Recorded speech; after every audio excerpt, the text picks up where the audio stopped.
If you've seen the content I do for Partially Examined Kubrick as well as for Star Wars and other issues, you might think, this is kind of a split brain in terms of why are you so harsh with D&D, but you're sort of giving a pass to, people like J.J. Abrams or Ryan Johnson or whatever. I see no real inconsistency here because I am very harsh with JJ with Rise of Skywalker. I'm also very harsh on a lot of MCU movies, and I'll even be very harsh towards Lord of the Rings. And I know a lot of people are panicking over that one, but we'll go through that one slowly. I know a lot of people really love Lord of the Rings, the film, and really think it's amazing. I'm sure they recognize that there's a lot of flaws, but, well, there we are. I guess the question is how big the flaws are. But now we're going to turn back to the Season 8 issues, and we're going to try to give the other side a chance. And so we're going to listen to Remarkable Republican, or RR as I'm going to call him. And essentially he's going to try to provide devil's advocate case for Season 8, which I think is like Mission Impossible, but he tries to do it, and a small section of his larger essay, and we're going to go through a lot of it, because I do think he tries to make a sincere effort, but it's really filled with a lot of problems. So we're going to hear him try to go on here as to why the notorious crypt thing in Episode 3 made a lot of sense, at least to him, which I still am not convinced. It was customary to hide women and children somewhere to prevent rape. So this is the same here. They hide all of the women and children and other people who are non-combatants in the crypt because they don't want them to get raped and murdered by the undead. So that is the reason. Now, as for why they put some of the men in the crypt even though they had proven ability to fight, we're talking about Samwell, Tyrion, and a few others. The thing is, these guys are more valuable as intellectuals than as warriors. That's why they're not being utilized. And while someone like Sansa is perfectly able-bodied and could probably fight, she is more useful as a political leader, the Queen of the North. So they also need some experienced people there to keep order among the people who have no experience, so that's what Tyrion and Sansa do. And the other reason to keep Tyrion in reserve, even though he is a proven commander, is what if there was a large number of deaths among the commanders, but a lot of the soldiers survive, so you still have some Unsullied running around or whatnot, but Grey Worm's not there. Well, you could always have Tyrion leave the crypt. When he hears about that, he could take command and keep the fight going, maybe try to retreat from Winterfell with the survivors and the civilians. So this was a good preparation on the part of Jon and Dany, and it actually makes complete sense. This is exactly what a real medieval commander, at least a smart one, would have done. So, like Richard the Lionheart, had he been... Okay, now there's a little bit of a problem, to be fair, because he gets into the zombies in a later section, but even here I'm like beyond puzzled. We'll put aside the historical issue of Muslims and rapes, which I'm sure is like very difficult to parse. I do study the Middle Ages. I am not aware of this, but there we are. Middle Ages is a big field. Maybe I just missed that section. So, okay.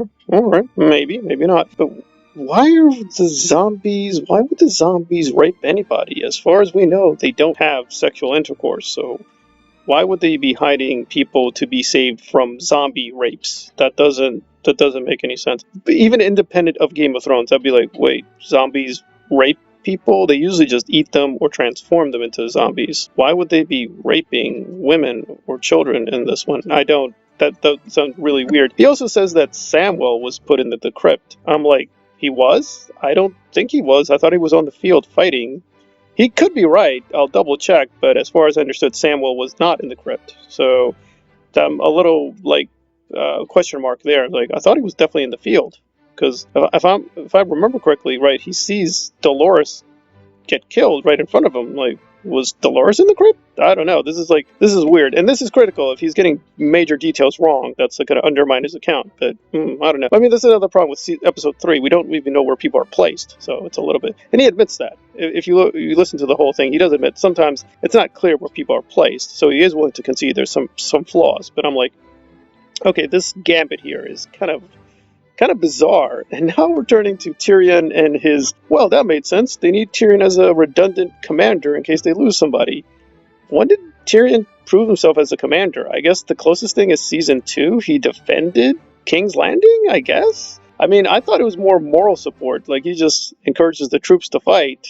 I mean, he had a clever trick with burning people, but he's not, like, a military strategist. He doesn't actually do detailed military strategy, as far as I remember.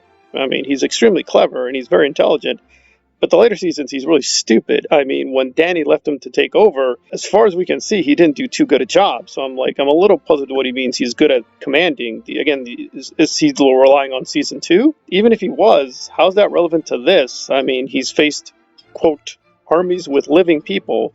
He hasn't got a lot of experience fighting zombies. John does. He's fought zombies. And some of the other people have encountered the White Walkers, but what is his knowledge of the White Walkers? He doesn't seem to have much, right? He's not Bran, so it's like, why would he be a good commander here? Is he saying that they just need a good commander, period, with some, because he at least could command men, and that's good. That's what they need. It's like, okay, but he still have to command the men to fight the zombies. How would he be that helpful? I'm still not clear. Again, I'm actually sympathetic here that we don't want to have just one-sided account where we all hate D&D for just being stupid, but there is a reason we hate them, because they're stupid. So he's taking an interesting tack, because he's not just defending the episodes, he's defending D&D, and I'm like, that's really bold. So you have to give him at least credit for going all the way with it, but woof, that's a large burden. It seems like it would have been smarter, like defend the episodes on their own grounds, but he does rely upon the intentions of D&D knowing what they're doing, which I'm thinking, like, I don't know, the crypt is pretty just easy to laugh at. It's just stupid. But I mean, the bigger question I think he doesn't answer, even on his own analysis, is why are they even there? Like, why don't these civilians just go very, very far from the battlefield? Why are they even in Winterfell? They should have just been leaving immediately. Why are they there at all? There's no explanation. I mean, again, we know why. They just wanted a lot of fake out death scenes, but it's like, yeah, why are they even here? If the army of the dead is on the way, they should be leaving really quickly. And as far as like, well, we still need that great military commander, Tyrion. That seems more of a mess than anything else. I'm going to have to wait for maybe more essays by him to come out. He's going to have to substantiate that. But at this point, we've got zombie rapists. Okay, I don't think that's true. And we've got Samwell in the crypt. I don't think that's true either.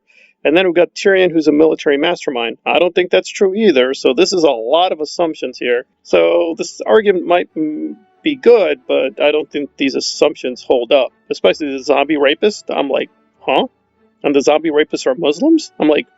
I'm genuinely confused on that one. I'm like, that doesn't make a lot of sense. Oh, we'll listen to him more and try to give him a chance, but this part is not very strong. But there we go. This has been Game of Thrones Analyzed on playing Devil's Advocate with Season 8. Thanks for listening.